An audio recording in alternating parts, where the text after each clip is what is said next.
चीन ने हाल ही में अपने सबसे बड़े रणनीतिक सहयोगी पाकिस्तान के साथ आर्थिक संबंधों में एक महत्वपूर्ण बदलाव किया है।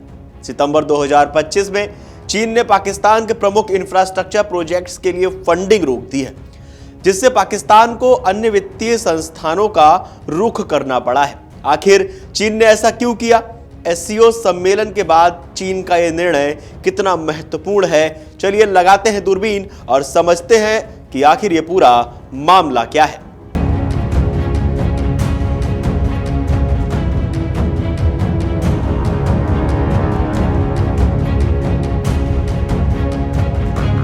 चीन पाकिस्तान इकोनॉमिक कॉरिडोर यानी सी-पैक में रुकावट।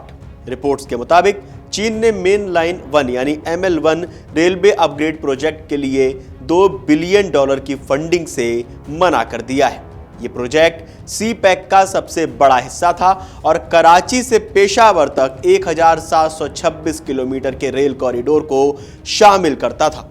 पाकिस्तान अब इस प्रोजेक्ट के लिए एशियाई विकास बैंक यानी ADB से $2 बिलियन का लोन मांग रहा है। पाकिस्तानी पीएम शहबाज शरीफ की चीन यात्रा की असफलता यानी एससीओ सम्मेलन में शहबाज की बेबसी।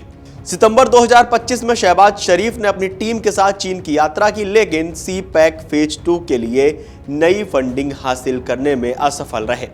रिपोर्ट्स के मुताबिक वे केवल $8.5 बिलियन के MOUs और संयुक्त उद्यमों के साथ वापस लौटे, जिनमें कृषि, इलेक्ट्रिक वाहन, सोलर एनर्जी और स्वास्थ्य जैसे क्षेत्र शामिल थे। चीन के फंडिंग रोकने के बाद पाकिस्तान पर क्या असर पड़ेगा? वित्तीय चुनौतियां, क्योंकि वित्तीय चुनौतियों से पाकिस्तान पहले से ही जूझ रहा है। कुछ रिपोर्ट्स के मुताबिक पाकिस्तान पर चीनी पावर कंपनियों का करीब $1.5 बिलियन बकाया है। पाकिस्तान ने अगस्त 2025 में चीनी पावर जनरेशन कंपनियों को $100 बिलियन यानी $350 मिलियन के बराबर का भुगतान किया था, लेकिन कुल बकाया अभी भी $423 बिलियन है। सुरक्षा चिंताएं। रिपोर्ट्स के मुताबिक 2021 में अब तक पाकिस्तान में 21 चीनी नागरिकों की मौत हो चुकी है। बलूच लिबरेशन आर्मी यानी BLA और तहरीक तालिबान पाकिस्तान यानी TTP जैसे समूहों द्वारा चीनी कामगारों और सी-पैक प्रोजेक्ट्स पर लगातार हमले भी किए गए। प्रोजेक्ट की लागत बढ़ना और काम में देरी होना। रिपोर्ट्स के मुताबिक ML1 प्रोजेक्ट की अनुमानित लागत पहले $6.8 बिलियन थी, जो 2022 में बढ़कर $9.85 बिलियन हो गई। बाद में इसे घटाकर $6.7 बिलियन किया गया। प्रोजेक्ट में बार बार देरी और लागत संशोधन कारण की वजह से चीनी वित्तीय संस्थानों का जो विश्वास था वो पाकिस्तान से कम होता चला गया। चीन का बदलता हुआ रुख। तीसरे पक्ष की भागीदारी को प्रोत्साहन देना। अगस्त 2025 में चीनी विदेश मंत्री वांग यी ने इस्लामाबाद की यात्रा के दौरान सी-पैक प्रोजेक्ट्स में तीसरे पक्ष की भागीदारी को प्रोत्साहित किया। यह पहले के रूप से बिल्कुल अलग था, जब चीन इन प्रोजेक्ट्स का एकमात्र फंडर बनना चाहता था। इसलिए अब बात करते हैं पाकिस्तान की आर्थिक स्थिति की। IMF पर निर्भरता। रिपोर्ट्स के मुताबिक पाकिस्तान को मई 2025 में IMF से $7 बिलियन के बैकआउट पैकेज से $1 बिलियन मिला। ये पाकिस्तान का 25वां IMF कार्यक्रम है। देश के विदेशी मुद्रा भंडार केवल $15 बिलियन है, जो 3 महीने के आयात के लिए पर्याप्त है। लोन संकट। पाकिस्तान का कुल बाह्य ऋण $130 बिलियन से ज्यादा है, जिसमें से 1/5वां हिस्सा चीन का है।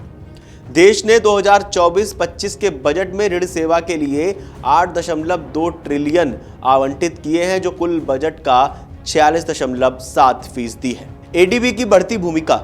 रिपोर्ट्स के मुताबिक एशियाई विकास बैंक यानी ADB अब ML1 रेलवे के कराची रोहड़ी सेक्शन के लिए $2 बिलियन का लोन देने के लिए मान तो गई है, लेकिन ये पहली बार नहीं है जब कोई सी-पैक प्रोजेक्ट चीन के बजाय किसी बहुपक्षीय एजेंसी द्वारा वित्त पोषित यानी उससे लोन लेकर उस पर काम किया जा रहा हो।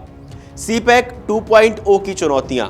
हालांकि दोनों देशों ने सी-पैक 2.0 की घोषणा की है, लेकिन वास्तविक फंडिंग की कमी और सुरक्षा चिंताओं के कारण इसके भविष्य पर सवालिया निशान लगे हैं। चीन अब पाकिस्तान को वैश्विक ऋणदाताओं जैसे ADB या IMF पर निर्भर रहने के लिए प्रेरित कर रहा है। ये स्थिति चीन पाकिस्तान के आयरन क्लैड फ्रेंडशिप के दावों के बावजूद दिखाती है। आर्थिक व्यवहारिकताएं राजनीतिक रिश्तों पर हावी हो सकती हैं। पाकिस्तान को अब अपनी आर्थिक नीतियों और सुरक्षा तंत्र में मौलिक सुधार करने होंगे। एससीओ सम्मेलन के बाद चीन का यह फैसला ये भी दिखाता है कि वैश्विक स्तर पर पाकिस्तान की क्या स्थिति है। आप लोगों को क्या लगता है, हमें कमेंट करके जरूर बताएं और देश और दुनिया की तमाम बड़ी खबरें जानने के लिए देखते रहिए अमर उजाला। अगर आप ये वीडियो YouTube पर देख रहे हैं तो हमारे चैनल को सब्सक्राइब कर बेल आइकन दबाएं और Facebook पर देख रहे हैं तो हमारे पेज को लाइक करें।